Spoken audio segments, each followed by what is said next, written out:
ఇప్పుడు మా నాన్నమ్మ ఉండేవారు. మా నాన్నమ్మ ఆవిడకి రామకోటి రాసి అలవాటు ఉండేది. రామ పొద్దున్న లేచినప్పటి నుంచి అది రాస్తూ ఉంటారు. ఈ రాస్తున్న టైంలో ఏం చేస్తారు, నన్ను ఏదో తిరుగుతూ ఉంటారు, ఎవరు మా అమ్మ మీద కంప్లైంట్ చేస్తూ ఉంటారు, మా నాన్నగారి గురించి చెప్తూ ఉంటారు. ఈవిడ ఆలోచనలన్నీ నెగిటివ్ అందరి మీద, రాసేదేమో రామకోటి. ఆ ఏజ్లో కూడా నేను అబ్జర్వ్ చేశాను. రైట్, ఒరిజినల్గా రామకోటి రాయటానికి అన్నీ మానేసి ఒకటి రామనామ జపంలో ఉండిపోవాలి, దానికి ప్రూఫ్గా ఇన్ని బుక్స్లో నేను రామ అని రాశా, అది 100 పుస్తకాలు అయిపోయిన తర్వాత 1 కోటి సార్లు రాశా, ఇల్లు భద్రాచలం టెంపుల్లో పెట్టి ఒక కొబ్బరికాయ కొట్టుకుని రావటం అనేది. But the main purpose of that belief system is to get మామూలు ఆలోచన అనేది బయటికి తోరి ఒక శాంతంగా ఉండాలి. కానీ మా నాన్నమ్మ అది తప్పని చేశారు. సో అప్పుడు చెయ్యేమో రామకోటి రాసేది, మైండ్ ఏమో మనకన్నా బ్యాడ్. సో ఇప్పుడేంటి, but at the same time so మీకున్న ఇన్స్టింక్ట్ వేరే చేస్తుంది, మీకున్న నమ్మకం చెప్పడానికి చెప్తారు, నేను రామభక్తురాలని, నేను రామజపాన్ని నమ్ముతానని చెప్తారు. బట్ ద ప్రాక్టీస్లో అది ఉండదు, అప్లికేషన్లో అది. బట్ సమ్ పీపుల్ ఎస్, ఇప్పుడు ఇందాక చెప్పాను కదా, నేను పోతే 72 వర్జిన్లు నాకు దొరుకుతారు అని జిహాద్లో వెళ్ళి టెర్రరిజం చేసే వాళ్ళు కూడా మూఢనమ్మకం అవుతుంది. అవును, మూఢనమ్మకం ఎందుకు అంటున్నాను, వాళ్ళు రేరు అని అనుకుంటున్నాను. ఇది ఆ 72 మంది, కానీ ఇప్పుడు 72 మంది నిజంగా ఉంటే అప్పుడు మందిలో మూఢనమ్మకం అవుతుంది. అది ఎప్పుడు తెలుస్తుంది, నేను చచ్చిపోయి అక్కడికి వెళ్ళి తెలుస్తుంది. అప్పుడు వాళ్ళందరూ 72 మంది కూర్చున్నారు అనుకోండి, అప్పుడు ఐ రియలైజ్ దట్ నేను మూఢనమ్మకం వస్తున్నాను. అప్పుడు సైన్స్ ఆడదవుతుంది. అమేజింగ్. ఈ నమ్మకం అన్నది ఇంటెన్షన్లో ఉంటుందా, యాక్షన్లో ఉంటుందా వర్మ గారు? See, I think intention, I'm not very sure is a word. ఇప్పుడు అదే పాయింట్. ఇంటెంట్ ఇప్పుడు యాక్షన్ వేరు, బిలీఫ్ వేరు. ఇప్పుడు 10 కోట్లని బలిస్తే ఆనందయ్య డెఫినెట్గా మందు కరెక్టు అని నమ్మటానికి కంట్లో పెట్టుకోవడానికి డిఫరెన్స్ ఉంటుంది. కంట్లో పెట్టుకునేది యాక్షన్. ఇప్పుడు ఇంకోటి, మీరు దేవుడు పూజ చేస్తారు ఇంట్లో, సపోజ్ దేవుడు పూజ చేస్తారు, గుడికి వెళ్తారు. మీకు ఎప్పుడన్నా ప్రాబ్లం వచ్చినప్పుడు, ఇంతవరకు లైఫ్లో ఏదైనా ప్రాబ్లం వచ్చింది, ఒక ఫైనాన్షియల్ కావచ్చు, ఏదో విధంగా కావచ్చు, ఏంటి ఏమైంది అంటే, ఇప్పుడు సాల్వ్ అయిపోయిందండి, నేను ఫలానా రావు గారిని అడిగాను, ఆయన ఇస్తా అన్నారు అని చెప్తారు. కానీ ఆ దేవుడు దానం పెట్టండి అయిపోతుందని ఇవ్వడంలా ఇంతవరకు. అంటే దేవుడు ఏమి చేయడం తెలుసు అందరికీ, అది చేస్తాడో చేయడం పక్కన పెట్టి ఎవడు నమ్మడు. గుడికి వెళ్ళినంత మాత్రాన అది ప్రాబ్లం సాల్వ్ అయిపోతావని ఎవడు నమ్మడు. కానీ అడుగుతాడు, దేవుడు నన్ను అని చెప్తాడు. ఇప్పుడు ప్రపంచంలో ప్రాబ్లమ్స్ అని అందరికీ ఉంటాయి, కానీ దేవుడి దగ్గరికి వెళ్ళేవాడు ప్రతి ఒక్కడో వాడు ఒక్కడే స్పెషల్ అనుకుంటాడు. దేవుడిని పూజించేవాడు, దేవుడిని నమ్మేవాడు ఫస్ట్ ఆఫ్ ఆల్ ఎగోటిస్తాడు. ఎందుకంటే ఇన్ని లక్షల కోట్ల జీవరాశుల్లో వాడిని స్పెషల్గా చూడమని ఎక్స్పెక్ట్ చేయటం, అది ఈగోకు సంబంధించిన విషయం. అది యారగెన్స్లోంచి వస్తుంది. అప్పుడు ఆడు ఏమంటాడు, దేవుడు మిగతా పక్కన నన్ను మట్టు కాపాడు అంటాడు. మిగతా వాళ్ళు ఎక్కడికి పోతే నాకేంటి, నన్ను మట్టుకు చూసుకో, నీ కొబ్బరిగా కొడతా, అక్కడి నుంచి డబ్బులు కూడా వేస్తా అని చెప్తాడు. అది బాగుంది, చాలా ఎన్లైటనింగ్గా ఉంది. అండ్ చాలామంది చూసి హర్షిస్తారు. మీరు ఒట్లని నమ్ముతారా? చాలాసార్లు మీద అంటుంటారు. Food obviously it's joke. And ఇప్పుడు ఒట్టు అనేది అంటే that is figure of speech. Actually ఒట్టు అంటే ఏంటి, ఇట్స్ ఫిగర్ ఆఫ్ స్పీచ్. అంటే అదే ఒట్టు అదే నాకు ఎంత ఇష్టం వాళ్ళ మీద వేస్తున్నా అంటే అన్నప్పుడు మీరు చెప్పిన దానికి ఒక స్ట్రెంగ్త్ ఇవ్వడానికి ఇట్స్ ఫిగర్ ఆఫ్ స్పీచ్. అది దట్ డజంట్ మీన్ ఎనీథింగ్. అంతేగాని ఇప్పుడు దేవుడి మీద ఒట్టేసి ఎంతోమంది అబద్ధాలు చెప్తారు. ఎందుకు, డిఫరెంట్గా దేవుడు ఏం చేయడం తెలుసు వాళ్ళకి. అది నమ్మకం ఉంది. దేవుడి మీద నమ్మకం ఉన్నా లేకపోయినా ఒట్టేసినంత మాత్రాన దేవుడు ఏమైనా చేస్తాడని ఎవడు నమ్మడు. ఇప్పుడు చాలామంది దూతలు భగవత్ స్వరూపులు నీళ్ళ మీద నడిచారు ఇలాంటివన్నీ చెప్తుంటాం. అలాగే మనకి సభలు జరుగుతుంటాయి. ఈ సభలు జరిగినప్పుడు వచ్చి మొత్తం అంతా పూనకం లాగా కిందకి తీసేసి మొత్తం దెయ్యం 5 నిమిషాల్లో కాళ్ళు లేని వాళ్ళు లేచి నడుచుకుంటూ వెళ్ళిపోతారు. అది ఆప్షన్ యాక్టింగ్, ఆప్షన్ బి మూఢనమ్మకమా, ఆప్షన్ సి సైకోసోమాటిక్. అదే నా పాయింట్. ఇప్పుడు నేను చూడలేదు కాబట్టి I don't want to believe. అదే ఇందాక చెప్పాను, అన్లెస్ యూ ఎక్స్పీరియన్స్ ఇట్. ఇప్పుడు నాకు ఒక ఇన్సిడెంట్ జరిగింది. మా ఫాదర్ పోయినప్పుడు నేను ఒక 3-4 months తర్వాత నేను ఫ్లైట్లో వస్తూ ఉంటే బాంబే నుంచి చెన్నై వెళ్తున్నాను. నాకు ఫ్లైట్లో ఈ మన శ్యామక్ దావర్ కొరియోగ్రాఫర్ కనిపించాడు. నాకు ఎక్కువ పరిచయం కూడా తనతో ఒకసారి అంతా వచ్చి ఇంటూ కలిసినమాట. సరే నేను వెళ్ళి పక్కన కూర్చున్నాను. హాయ్ శ్యామక్ అని ఆడేది కొంతసేపు మాట్లాడి నేను ఐల్ సీట్లో ఉన్నాడు, విండో సీట్లో ఉన్నాడు. ఇలా పక్కకు చూసి మీ ఫాదర్ పోయారా అన్నాడు. అంటే అవుట్ ఆఫ్ ది బ్లూ, అసలు ఆ కాంటెస్ట్లో మాట్లాడలేదు. అంటే అవును అన్న, ఇక్కడ ఉన్నారు అన్నాడు. యా అంటే నేనమ్మ ఇది ఏ అని ఇలా చూస్తున్నాడు నా పక్కకి. ఈ says is concern about you అని ఏదో అంటే తను ఏదో మాట్లాడుతున్నట్టు ఇలా వింటున్నాడు, నాకు చెప్తున్నాడు. అవును, నేనమ్మ వీడికి ఏమన్నా వాడికి ఇలాంటివి ఉంటాయని నేను శ్యామకి ఇలాంటివని నేను నమ్మనాను. మళ్ళీ ఇలా చూసి మీ ఫాదర్ కూడా నమ్మేవారు కాదంట కదా, ఆయన కూడా నాస్తికుడు అంట కదా, కానీ నిజమని నీకు చెప్పమంటున్నారు అన్నాడు మళ్ళీ. అది యాక్చువల్ ట్రూ. అది ఏది మా ఫాదర్ నాస్తికుడు కరెక్టే, మా ఫాదర్ పోయిన మాట కరెక్టే. నాకు ఒక భయం, ఒక ఫ్రస్ట్రేషన్, ఒక యాంగరు, ఒక హెల్ప్లెస్నెస్, రకరకాల ఎమోషన్స్ కలిసిపోయి అక్కడి నుంచి వెళ్ళిపోయి నా సీట్లో కూర్చున్నా ఎదరా. నేను ఆలోచించడం మొదలు ఏం ఆలోచిస్తున్నా, అసలు వీడికి మా ఫాదర్ గురించి ఎలా తెలుసు. అది అప్పుడు ఓకే, నేను కొంచెం ఫేమస్ పర్సన్, వీడు కూడా ఫిల్మ్ ఇండస్ట్రీ కాబట్టి వీడు ఎక్కడన్నా ఇను ఉంటాడా, అందుకని నేను అంటున్నాడా అనేది ఒక point. Though it's not problem, right. రెండోది ఏంటి, మా ఫాదర్ ఉన్నారు లేరు, నాస్తికుడు కాదు, 50-50% ఛాన్స్. అది 50-50% ఛాన్స్ ఎవడైనా రైట్ అవ్వడానికి ఛాన్స్ ఉంది అన్న దాంతో నేను ఫైనల్గా ఈ రెండు నమ్మా.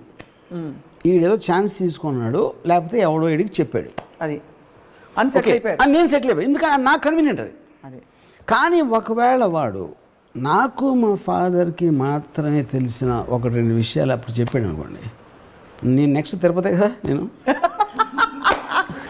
తిరుపతి బండి అప్పుడేంటి. కానీ అక్కడ కూడా నాకు ఒక అడ్వాంటేజ్ ఏమొచ్చింది, ఇందాక నేను నా కజిన్ కొడుకు గురించి చెప్పినట్టు, ఆ ఫ్లైట్ దిగిన తర్వాత ఏదో ఫ్లైట్లో నిద్రపోతా కాలుగానే ఉంటుంది అంట.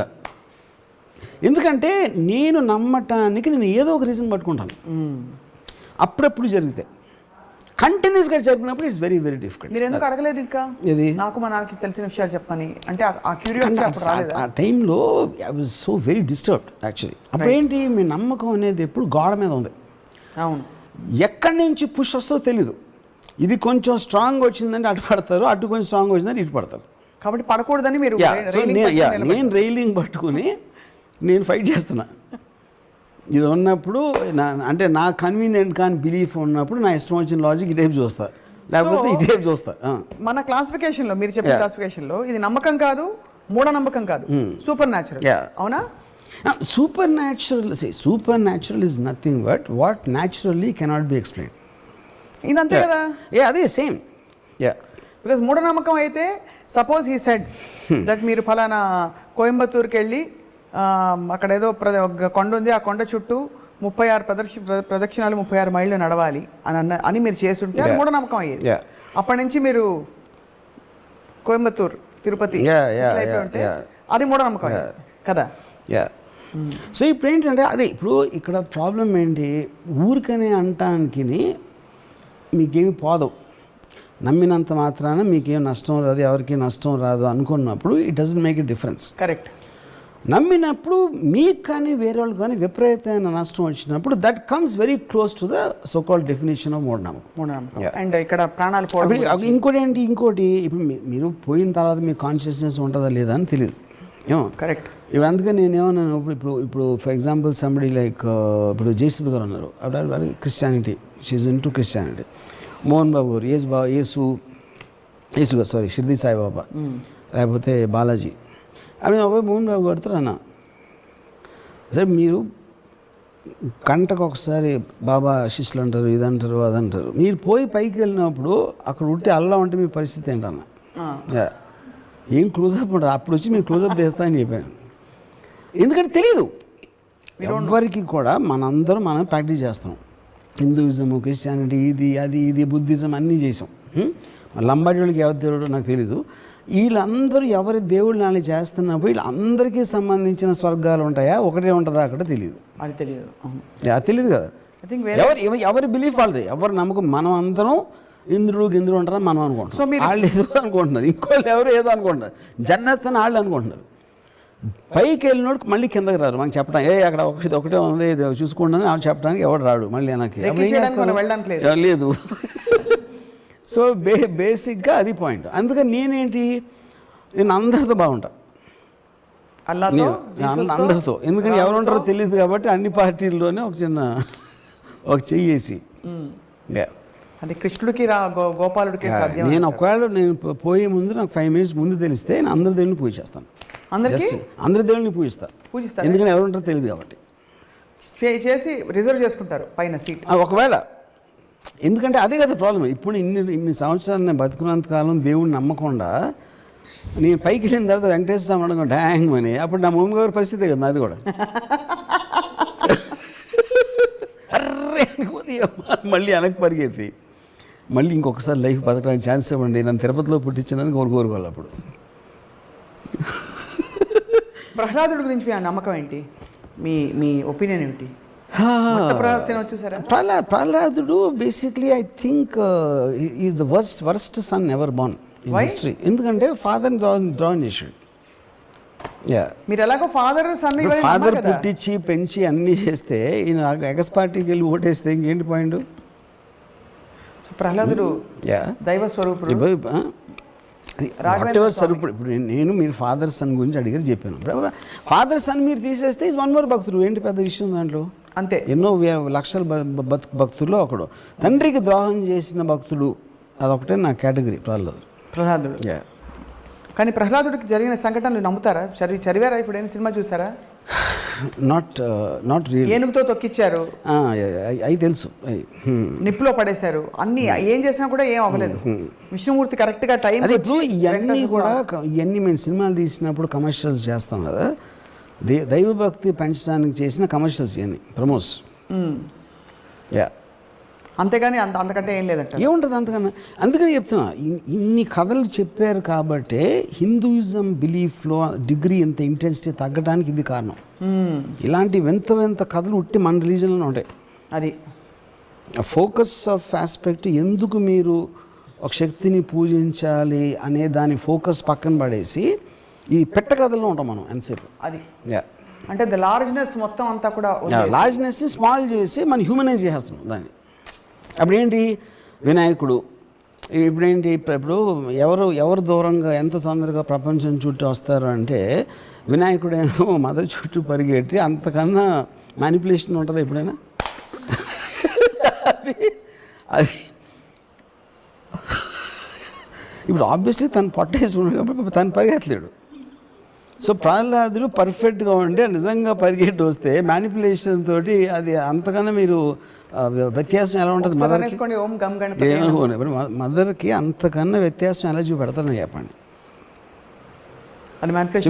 ఇద్దరు పిల్లలే కదా. మరి ప్రహ్లాదుడు ఎందుకు వినాయకుడు అంత ఫేమస్ దేవుడు అవడు? అది. సో కాబట్టి ఆ కథలు వింటే మీకు ఎలా అనిపిస్తుంది?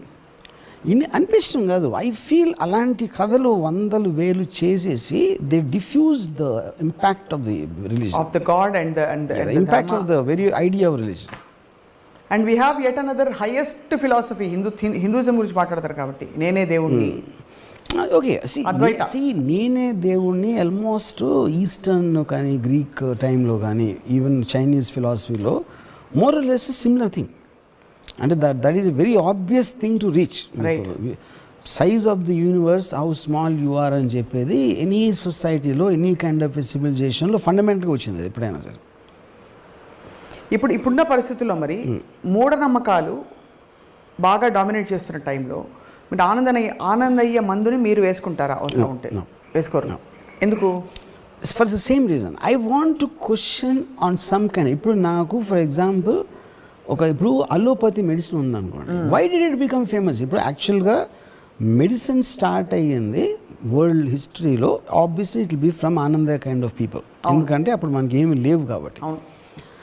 ఆ టైంలో మూలిక వేర ఇదా ఆక వాటెవర్ అది ఆ టైం నుంచి దాన్ని డెవలప్ అవుతా ఒక పర్టికులర్ టైంలో science based system is what is so called allopathy, which is the reason world ఓవర్లో కూడా రైట్ మీకు అలోపతి హాస్పిటల్స్ డామినెంట్గా ఉంటాయి కానీ not anything to do with this.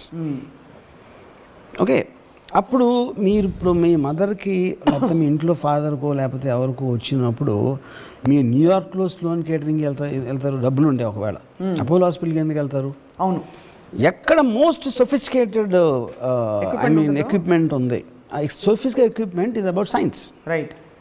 You know, so ఆటోమేటిక్గా. So majority of the people always move toward science, right? ప్రాక్టికల్గా మాట్లాడటానికి మాత్రం నమ్మకాల గురించి మాట్లాడతారు. అది నాకు తెలిసిన చాలామంది దే కంప్లీట్లీ ఆనందే కరెక్ట్ అంటారు, కానీ మళ్ళీ పొద్దున్న మళ్ళీ is going to Apollo hospital. చేపల మంది కూడా అంతే కదా. Same thing. Whatever they say, whatever they believe, practical అప్లికేషన్లో majority will go back to science. Right. And మీరు బేసిక్గా ఎగ్జామ్స్కి ముందు ఎప్పుడైనా దాని దేవుడికి దండాలు పెట్టుకోవడం చేశారా? No, never. నేను నా వెరీ ఎర్లీ టీన్స్లో కూడా, అంటే నేను చెప్పేది ఆల్మోస్ట్ ఐ కాంట్ రిమెంబర్, ఒక ఐ థింక్ కర్నూలు అక్కడ మా గ్రాండ్ ఫాదర్ ఉండేవారు.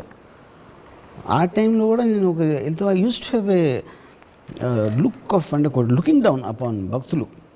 ఎవెన్చువలీ నాకు భక్తులు ఈజ్ అ పాయింట్, దేవుడు ఈజ్ జస్ట్ ఎ స్టోన్.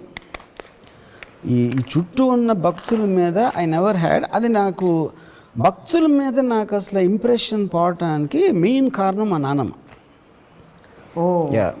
మా నాన్న నాకు ఈ మైండ్ దేవుడికి అగేన్స్ట్గా థింక్ చేయటం, ఆలోచన అనేది మా గ్రాండ్ మదర్ మన వచ్చింది.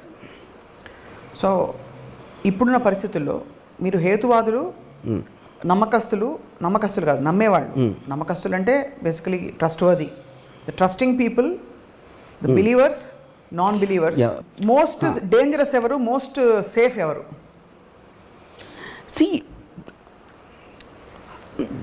డేంజరస్ డెఫినెట్లీ నమ్మకస్తులు. ఎందుకంటే వాళ్ళు అంటే నమ్మకం, ఆఫ్ కోర్స్ నేను డిగ్రీ చెప్తున్నాను మళ్ళీ, ఎంత ఎక్కువ డిగ్రీలో నమ్మేవాళ్ళు అంటే వాళ్ళు అంత డేంజరస్ ఉంటారు. Because they will do anything. Science బేస్డ్లో వాళ్ళు చాలా ఆలోచిస్తారు, 1-10 సార్లు ఆలోచించి చెక్ చేసుకుని, డిస్కస్ చేసుకుని, మాట్లాడుకుని, ప్రోస్ అండ్ కాన్స్ అన్నీ చూస్తారు. నమ్మకం అనేది when it reaches a certain point, అది బ్లైండ్నెస్ కాబట్టి అది చేసేస్తారు. రైట్. ఒక ఈవెంట్ క్రియేట్ అయిపోతుంది.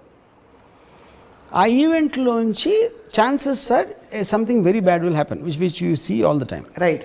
ఒక మైనర్ లెవెల్లో మదనపల్లి ఇన్సిడెంట్ అవ్వచ్చు, మేజర్ లెవెల్లో సెకండ్ వరల్డ్ వార్ అవ్వచ్చు. Right. So I think the point is, but world moving forward అని మాట్లాడినా అంటే ఇప్పుడు చాలామంది నమ్మేవాళ్ళు they don't matter to the world. I mean to the world. వాళ్ళ ఇంట్లో ఏదో నమ్ముతారు. They are in their own world. They are in their own world. Yeah. But who are the people who are significantly impacting the society one way or the other? ఏది నమ్మకం ఉన్నవాళ్ళు. నమ్మకం ఉన్నవాళ్ళు. I mean see, ఇప్పుడు if you look at it, ఒక country ఉందనుకోండి, BJP నమ్మేవాళ్ళు ఉంటారు, కాంగ్రెస్ నమ్మేవాళ్ళు ఉండొచ్చు, ఇంకో పార్టీ నమ్మేవాళ్ళు ఉండొచ్చు. System doesn't work like that. మరి ఏదైతే గవర్నింగ్ సిస్టమ్ ఏదైతే ఉంటుందో, it doesn't work on belief system, it works on science, it works on processes. బీజేపీలో వచ్చిన అదే చేస్తారు. ఒక మార్జినల్ డిఫరెన్స్లో రెటారిక్ మీరు ఎంటర్, కానీ ఓవరాల్ ప్రాసెసింగ్ సిస్టమ్ ఏం మారదు. That will never come under belief system. Judicial process అవ్వచ్చు, ప్రాసిక్యూషన్ ప్రాసెస్ అవ్వచ్చు, ఎగ్జిక్యూటివ్ అడ్మినిస్ట్రేషన్ ప్రాసెస్ అవ్వచ్చు, all of them will work on process. They don't work on beliefs. Right. What you feel about the strong non believers? లేదు లేదు లేదు అర్చి గీపెట్టి చెప్పేవారు. See, strong non-believers are as stupid as all the worse than మూఢనమ్మకాలు. భగవాన్ తుమ్ హై చెప్పండి. ఎందుకంటే to say something is not there is as stupid as to say it is there. I mean అప్పుడేంటి మీరు ఆలోచించేది సైన్స్ ప్రాసెస్ నాట్ అబౌట్ దీన్ని believe చేస్తే impact ఏంటి, బిలీవ్ చేయకపోతే ఇంపాక్ట్ ఏంటి అనే ప్రాసెసింగ్ సిస్టంలోంచి మీరు అది నేను చెప్పింది. You have to look at there. Even for something as scientific as a vaccine, మీరు అనే point I'm elaborating. When they weigh the pros and cons, ఇంత తొందరగా వచ్చిన వ్యాక్సిన్ పనిచేస్తున్నా దీనివల్ల సైడ్ ఎఫెక్ట్లు వస్తాయా, ఒక మ్యామత్ లెవెల్లో ఒక పాండమిక్, వరల్డ్ పాండమిక్ నడుస్తుంది, they found the benefits of believing the vaccine. That's whole point. That's whole point. So దేవుడు కూడా అంతే కదా, మనకు ఏ నమ్మకమైనా అంతే కదా. Benefits outweigh the risk అనేది, that is whole concept. Because like I said, science can never be exact. Yes. And it is also constantly seeking answers. It is not making an absolute statement. Absolute statement అని ఎప్పుడు అంటాం, ఇప్పుడు వరకు మనకు తెలిసిన దాన్ని బట్టి చెప్పొచ్చు. But we will continuously be getting more data and more information. అప్పుడు అబ్సల్యూట్ ట్రూత్ అనే దానికి మీనింగ్ లేదు. The ability to believe something, does it come from an emotion or does it come from a thought? I feel early stages lo it will be the influence of people around you, your parents or whatever. So that's thought. No, that is no, that is a carried forward influence. That is the first belief. ఇప్పుడు మా mother చిన్నప్పుడు Ganesh text books అన్నీ పెడితే చదువు బాగా వస్తాను మా mother నమ్మేది. నేనేమో 3 రోజులు చదవక్కర్లేదు, నేను హ్యాపీ ఫీల్ అవ్వండి నేను యూనో. సో ఇప్పుడు ఇంకొకళ్ళు నిజంగా నమ్మొచ్చు, నేను కాకుండా మరి వేరే ఇంట్లో లేకపోతే మా సిస్టర్ ఎవరో ఇంకా నమ్మ ఉండొచ్చు, నాకు తెలియదు. సో ద పాయింట్ ఈజ్, మీరు ఏ నమ్మకంతో చేస్తున్నారు, అలవాట్లో చేస్తున్నారు, అది నిజంగా మా మదర్ కూడా నమ్మితే ఏదో వాళ్ళకి, మా మదర్కి వాళ్ళ అమ్మమ్మ చెప్పారు, వాళ్ళ అమ్మమ్మకి వాళ్ళ నాన్నమ్మ చెప్పారు, అలాగే ఒక ప్రాక్టీస్ లాగా వస్తూ ఉంటుంది most of the time actually beliefs you know. ఎప్పుడు మీరు దాన్ని ఆపోజ్ చేస్తారు, either you are given incentive. ఇప్పుడు కొంతమంది రిలీజియన్ కన్వర్ట్ చేసుకుంటారు, ఎందుకు చేస్తారు, ఏదో ఇన్సెంటివ్ వస్తుంది. Incentive not necessary only in money, it can be ఎవరో చెప్పారు, ఇంత నేను పూజిస్తున్నా ఏం జరగట్లేదు, అదేదైనా ట్రై చేద్దామా. ఫర్ ఎగ్జాంపుల్ రెహమాన్ ఉన్నాడు, ఈజ్ ఎ హిందూ, దిలీప్ వాళ్ళ మదరు ఏదో కారణంతో చాలా కష్టాల్లో ఉండి ఫర్ సమ్ రీజన్ తను ఇస్లాం తీసుకున్నప్పుడు 1 వీక్లో తనకి రోజు వచ్చింది, 1 వీక్ 1 మంత్ ఏదో సమ్ టైంలో. సో ఇప్పుడు తనకు మామూలుగా వచ్చేదా, ఇస్లాం తీసుకున్న మళ్ళీ వచ్చిందా అంటే అది అది that is a debatable point. Rahman strongly believes it's that. అందుకని it became a devout fanatical follower of అల్లా.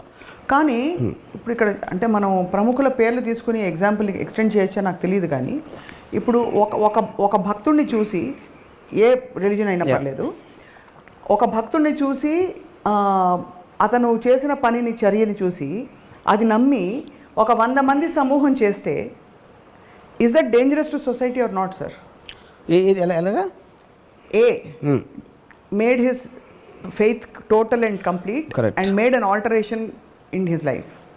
ఆ ఆల్టరేషన్ చూసి 100 మంది అదే పని చేశారు. అవును, అది ఒక ఇన్ఫ్లుయెన్స్, సమూహ influence. So is that good for the society or అది కాంట్ సే దట్ అండి. ఇప్పుడు వరల్డ్లో ఇన్సిడెంట్స్ అని కంటిన్యూస్గా జరుగుతుంటాయి, good, bad, ugly, scary, whatever it is. Because అది చెప్తున్నా. ఇప్పుడు ఈ ఇన్ఫ్లుయెన్స్లో ఎలా ఉంటుంది, లైక్ ఇప్పుడు ఆనందయ్య మందు చూసారు ఎవరో తను లేచిపోయాడు వీడియో, ఆ వీడియో అవునా కాదా కరెక్టా పక్కన పెట్టి లెట్స్ ఒక 1000 మంది ఇన్ఫ్లుయెన్స్ అయ్యారు, 10,000 మంది అయ్యారు. ఇప్పుడు ఆ 10,000 మందిని మీరు ఆపుతారా, లీగల్గా ఆపుతారా, వాళ్ళకి ఏదో హేతువాదులు చెప్పేది ఆపుతారా, లేకపోతే వాళ్ళు అందరికన్నా వాళ్ళని నమ్ముతున్నారు, అది వాళ్ళ ఆరోగ్యానికి సంబంధించిన విషయం, మీరెవరు నన్ను ఆపడానికి అంటే దానికి కూడా మారల్గా నోబడీ కెన్ ఆన్సర్. అదే గవర్నమెంట్ ఆ టైంలో దానికి ఉన్న డైలమా కూడా అదే కదా బేసిక్ పాయింట్. అవును. సో ఎవెన్చువలీ మీ నమ్మకం, మీరు ఏదైతే నమ్మాలని అనుకుంటున్నారో దాని పర్యవసనం మీరే అనుభవిస్తారు. You will face the consequences of your belief system, which is actually the truth. But అంత మాత్రం ఫ్రీడమ్ వాళ్ళకి ఇవ్వాలి 100%. As long as it's not hurting another life form. Yeah, correct.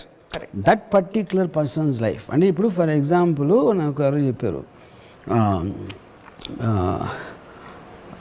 Paruchuri మల్లికు మెంతులు తినమంటున్నాడు అంటే, మెంతులు తింటారని, తినమంటే మెంతులు తింటారా ఇల్లు అని అడిగితే నేను అన్నాను, ఇప్పుడు మెంతులు ఇస్ నాట్ ద పాయింట్ అండి. పరుచూరి మల్లిక్ చేసిన statements they believed him. Paruchuri Mallik knows what is talking about అని బిలీవ్ చేసే సెక్టర్ ఎవరైతే ఉంటారో వాళ్ళందరూ మెంతులు కాదు మట్టి తినమన్నది తింటారు, ఎందుకంటే అది నమ్మకం అనేది తన మీద, మెంతుల మీద కాదు. కానీ అక్కడ కాన్ఫ్లిక్ట్ మనలాంటి వాళ్ళకి, అంటే నాలాంటి వాళ్ళకి ఏంటంటే, ఇంత పెద్ద భయంకరమైన కరోనా, దానికి రెమ్డెసివిర్లు అవి ఇవి అని సైంటిఫిక్ రీసెర్చ్ చేస్తుంటే వంటింట్లో ఉండే మెంతులు తిని తగ్గిపోతుంది. అది పాయింట్. అది మనకి ఇప్పుడు నాకేంటి అసలు ఇప్పుడు రెమ్డెసివిర్ అని ఒక ఇంగ్లీష్ పేరు, అది ఏదో పేరు అక్కడి నుంచి వచ్చింది. మెంతులేమో తెలుసు. అప్పుడు మల్లిక్ పరుచూరి అసలు రెమ్డెసివిర్ ఎక్కడి నుంచి వచ్చింది అనుకుంటున్నారు అంటే అది ఆలోచిస్తుంది నేను. పాయింట్, రెమ్డెసివిర్ ఆకాశం నుంచి రాలా, they are not made in heaven, ఇక్కడే చేస్తున్నాం, మనకున్న పరికరాలతోనే చేస్తున్నాం అది అని చెప్పాడు. ఇప్పుడు అది కరెక్టా కాదా అనేది నాకు తెలియటానికి నాకు ఆ సైన్స్ లేదు, అది లేదు. కానీ తను చెప్పే విధానంలో ఏదైతే లాజిక్ తను పట్టుకుంటున్నాడో దానికి నేను కనెక్ట్ అయ్యాను. నేను ఎక్కడ నమ్ముతున్నాను, వాట్ ఎవర్ డిగ్రీలో నేను తను చెప్పాడు, నేను వెళ్ళి మెంతులు తినలా, నేనేమి తను చెప్పే కోవికే నేనేం ప్రాక్టీస్ చేయట్లా. But I'm connecting to his system of thinking because I never occur to me. అసలు రెమ్డెసివిర్లో ఏముంటుందని నేను అడగలే ఇప్పుడు. మెంతులు ఉంది, అందులో మెంతులు ఉన్నాయో లేదో నాకు తెలియదు, పాయింట్ అది కాదు. ప్రతిదీ ఏ మందైనా ఎక్కడో అక్కడి నుంచి చేసింది. సైంటిఫిక్ ప్రాసెస్ అనేది మన అనాదిగా వస్తున్న ఈ వాట్ ఎవర్ పసర వైద్యమా ఈ వైద్యమా దాన్ని రిఫైన్ చేసి దాంట్లోంచి ఎక్స్ట్రాక్ట్ చేసి ఎంత క్వాంటిటీ పెట్టాలా, దాన్ని ఏం ప్రాసెసింగ్ చేస్తే దాని ఎఫెక్టివ్నెస్ ఎక్కువ ఉంటుంది అనేదే ఫైనల్లీ ఫార్మస్యూటికల్ మెడిసిన్స్ ఉంటాయి. అది all of them are made from material available already. అది వేరే చోట నుంచి రాలేదు, మార్స్ నుంచి ఇంపోర్ట్ చేయలేదని. You know, so finally I am believing in the system of thinking comparatively to others. Right. Point 1. దాని తర్వాత తను చెప్పినవన్నీ నేను ప్రాక్టీస్ చేస్తున్నానా చేయట్లా, ఎందుకంటే I didn't do that in allopathy also. Right. కానీ అప్పుడు ఇప్పుడు నా ఎడిటర్ ఒకడు అన్నాడు, తను he believes Mallik Paruchuri is God. గాడా ఏకంగా తనకి పని లేకపోతే ఉట్టి మల్లిక్ వీడియోలు చూస్తున్నాడు తను, అంతే. It is God. అంటే ఇప్పుడు గాడ్ ఎందుకు, తనకి అర్థం అవనివి తను తెలుసుకోవాలనుకుంటున్నాయి, తనకి ఏదేదైతే అవసరమో అవన్నీ మల్లిక్ పరుచూరి చెప్తున్నాడని తన ఫీలింగ్. నాకు పర్సనల్గా I'm interested in Paruchuri Mallik. Okay, yeah, not believe, ఎందుకంటే అసలు ఆ ప్యాటర్న్ కూడా వెళ్ళను నేను. ఇప్పుడు నాకు ఈ హెల్త్లో ఇలాంటివి తీసుకుని ఎప్పుడు ఎవరిని నేను అలోపతిని అనలేదు, ఎవరిని నేను. మీరు మెంతులు తినరు? యా, ఆ జాతర కూడా తీసుకోలేదు నేను. మాస్క్ వేసుకోలేదు, ఇది చేయలేదు, అది చేయలేదు, మెంతులు తినలేదు. That's because of my general negligence towards that topic. అది యా, సూపర్. అంటే ఎంత క్లారిటీ ఉందంటే ఈ 3 కేటగిరీస్ వచ్చాక ఆ మధ్యలో కేటగిరీ ఇచ్చారు, దట్ చాలా కంఫర్టింగ్గా ఉంది. సూపర్ న్యాచురల్ అండి. అంటే if we don't leave a possibility for something beyond open, how will we, in what direction will we grow అనే బికాస్ మీరు అన్నట్టు అంతరిక్షం అసలు ఎండ్లెస్గా ఉన్నది అన్నదే చాలా ఒక ఆశ్చర్యం కలిగించే విషయం. దాన్ని ఎలా ఛేదించాలి అర్థం కావట్లేదు. So there is an endless possibility to knowing also. ఇక్కడ హోల్ పాయింట్ ఏంటంటే, ఒకటి మనకి మన బిగ్గెస్ట్ మూఢనమ్మకం ఏంటంటే మనిషి జాతికి దేవుడు మనని స్పెషల్గా చూస్తున్నాడు. ఎందుకంటే మనమే క్రియేట్ చేసి, ఇప్పుడు దేవుడు కరోనా వైరస్ని దేవుడు క్రియేట్ చేసాడా లేదా అని ఒక క్వశ్చన్. దేవుడు క్రియేట్ చేయకపోతే ఎవరు చేశాడు? దెయ్యం చేసిందా? వుహాన్ ల్యాబ్ కూడా మనిషికి దేవుడే కదా చేసింది. సృష్టిలో ప్రతి దాన్ని దేవుడు సృష్టించుంటే కరోనా వైరస్ని ఎందుకు సృష్టించాడు? అలాగే నేను ఇంకోటి అడుగుతా, దేవుడు సృష్టించిన ప్రతిదాన్ని ప్రేమించాలంటే మరి వుహాన్ చైనీస్ని ఎందుకు మనం ప్రేమించట్లేదు? నేను అది చెప్తున్నా. That is what I'm saying. Conflicts అన్నీ మనం ఏర్పరచుకున్నాం. టాప్ యాంగిల్లో ప్రతి జీవరాశిని సృష్టించిన ఒక శక్తి, దాని పేరు దేవుడు అని అనుకుంటే క్లియర్ కట్గా మీకు ప్రూవ్ అవుతుందంటే దేవుడికి ఎవరి మీద ఒక ప్రత్యేక కనికరం లేదు, ప్రత్యేక ఇది లేదు. అలాంటప్పుడు మనం ఎందుకు పూజిస్తున్నాం? ఒక పాయింట్. రెండోది, వైరస్ కూడా పూజిస్తూ ఉండొచ్చు కదా, మనకు తెలియదు కదా. వైరస్ మనకన్నా బెటర్గా పూజిస్తూ ఉండొచ్చు ఒకవేళ. అప్పుడు అందుకని వైరస్ ఎక్కువ ఇస్తున్నాడా మనకన్నా ఎక్కువ? We don't know. That's the whole point. మరి ఆ ఇప్పుడు లాజికలీ మనం పూజలు ఎక్కువ చేద్దాం రండి, మనం పూజలు చేద్దాం, వైరస్ కంటే బాగా చేద్దాం. అది తెలియదు కదా అతనికి. అప్పుడు వాళ్ళు ఏం చేస్తున్నా, అది ఏం పూజ చేస్తుందో, ఏ దేవుడికి చేస్తుంది, మనం సృష్టించాం మన దేవుడిని. నిజమైన దేవుడు వైరస్కే తెలిసేమో, మనకు తెలియదేమో. అదే అన్నా నేను అది నేను చెప్పేది. సో బేసిక్ పాయింట్ ఏంటంటే ఇప్పుడు వైరస్ అనేది అన్నోన్ క్వాంటిటీ. మీరు ఎలక్ట్రాన్ మైక్రోస్కోప్లో చూసారా, ఇది చూసారా, దానికి absolutely we don't have a clear understanding. కానీ మనతో పాటు ఉన్న ఒక జీవరాశి అది ప్రపంచంలో. ఆ ఇప్పుడు ఒక ఇది చెప్తాను మీకు. ఏ జీవరాశి అయినా టోటల్ సైన్స్ ఆస్పెక్ట్లో ఎప్పుడైనా సరే ఒక లివింగ్ బీయింగ్ తన హ్యాబిటాట్లో ఉంటుంది. అంటే ఇప్పుడు ఒక పులి రంతంబోర్ ఫారెస్ట్లో మ్యాక్సిమం ఒక 2000 స్క్వేర్ మైల్స్ తిరుగుతూ ఉంటుంది. దాన్ని వెళ్ళదు and it protect the habitat, ఎందుకంటే తన ఇల్లు అది, తన హోమ్ టెరిటరీ కాబట్టి. Only 2 living beings actually habitat దాటి వేరే వేరే చోటకి వెళ్తాయి, హ్యాబిటాట్ని డిస్ట్రాయ్ చేస్తూ ఉంటాయి, అక్కడ ఉండాల్సిన హ్యాబిటాట్ని. ఒకటి మనుషులు, రెండోది వైరస్. ఇది హిస్టారికల్గా యూనో మనుషులే ప్రతి కంట్రీకి వెళ్తాం. వాళ్ళ ఊర్లో వాళ్ళు ఉండరు, పక్క సిటీకి వెళ్ళాలి, క్యాపిటల్కి వెళ్ళాలి, ఇంకో దేశం వెళ్ళాలి, తర్వాత ఫారెస్ట్ని డిస్ట్రాయ్ చేసి అది అన్నీ చేసి ఆ పనిలో ఉంటారు. వైరస్ ఎగ్జాక్ట్లీ సేమ్ థింగ్ చేస్తుంది. So we both are very closely related. You know ఇప్పుడు ఏంటి, ఇప్పుడు ఈ టైంలో పెండమిక్ వచ్చి మనం అంత అన్ఎక్స్పెక్టెడ్గా ఎంతమందిని చంపేసి ఇప్పుడు కూడా delta plus, double mutant, triple ఇన్ని వస్తూ ఉంటే రేపు పొద్దున ఏం రాబోతుందో తెలియదు. అదే అప్పుడు ఇదే థర్డ్ వరల్డ్ వార్ అవ్వచ్చు. కంట్రీస్ బదులు 2 స్పీసీస్ కొట్టుకుంటున్నాయి, virus and human beings. You know బాబాయ్, yeah maybe, who knows. So the point is, ఎంత అన్సర్టానిటీ మనలో ఉన్నప్పుడు శుభ్రంగా మన మీద మనం నమ్మకం ఉంచుకొని, మన మీదే మనం నమ్మకం ఉంచుకొని బతికన్నాళ్ళు హ్యాపీగా బతికేద్దాం. అప్పుడు ఏంటి, మనం we'll go back to again అహం బ్రహ్మ, నేను ఒక్కడనే ఉన్నా, రామ్ గోపాల్ మీద తప్ప స్వప్న లేదు, మా మదర్ లేరు, సిస్టర్ లేరు, ఎవరూ లేరు, నేను ఒక్కడనే ఉన్నా అని అనుకుంటే శుభ్రంగా ఆ మూఢనమ్మకంతో మీరు హ్యాపీగా బతకవచ్చు. మరి ప్రశ్న అడిగింది ఎవరు? ఏ ప్రశ్న? ఇంతసేపు అది నేను నా మైండ్ ఊహించుకున్నా. స్వప్న అనే ఒక క్యారెక్టర్ని నేను క్రియేట్ చేసుకున్నాను, అంతే.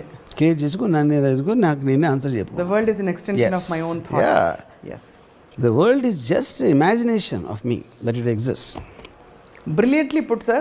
I mean, this is, I think, most fascinating. ఇవాళ మాట్లాడిన అన్ని విషయాల్లో ప్రైమరీ బికాజ్ చాలా అంటే విపరీతమైన clarity, humour and rational in this whole thing. So మీకు వెంకటేశ్వర స్వామి ఆశీస్సులు ఎప్పటికీ మెండుగా ఉంటాయని చెప్పి నేను నమ్ముతూ మీ సమయం కేటాయించినందుకు మీకు ధన్యవాదాలు. థ్యాంక్స్. కానీ లాస్ట్ మాత్రం మర్చిపోవద్దు, మీకు ఏమైనా అర్థమై ఉంటే మిమ్మల్ని మీరే నమ్ముకునే కన్నా బెటర్ మూఢనమ్మకం ఉండదు. అదొక్కటే మీకు హ్యాపీనెస్ ఇస్తుంది లైఫ్లో. రైట్. ఇది నా ఉవాచ. సూపర్. ఈ వర్మగీత. Thank you sir for your time. ఇది ఇవాళ స్పార్క్ ఆఫ్ రామోయిజం, truly with lot of sparks. And మళ్ళీ కలుద్దాం మరొక ఎపిసోడ్లో. Thank you for watching.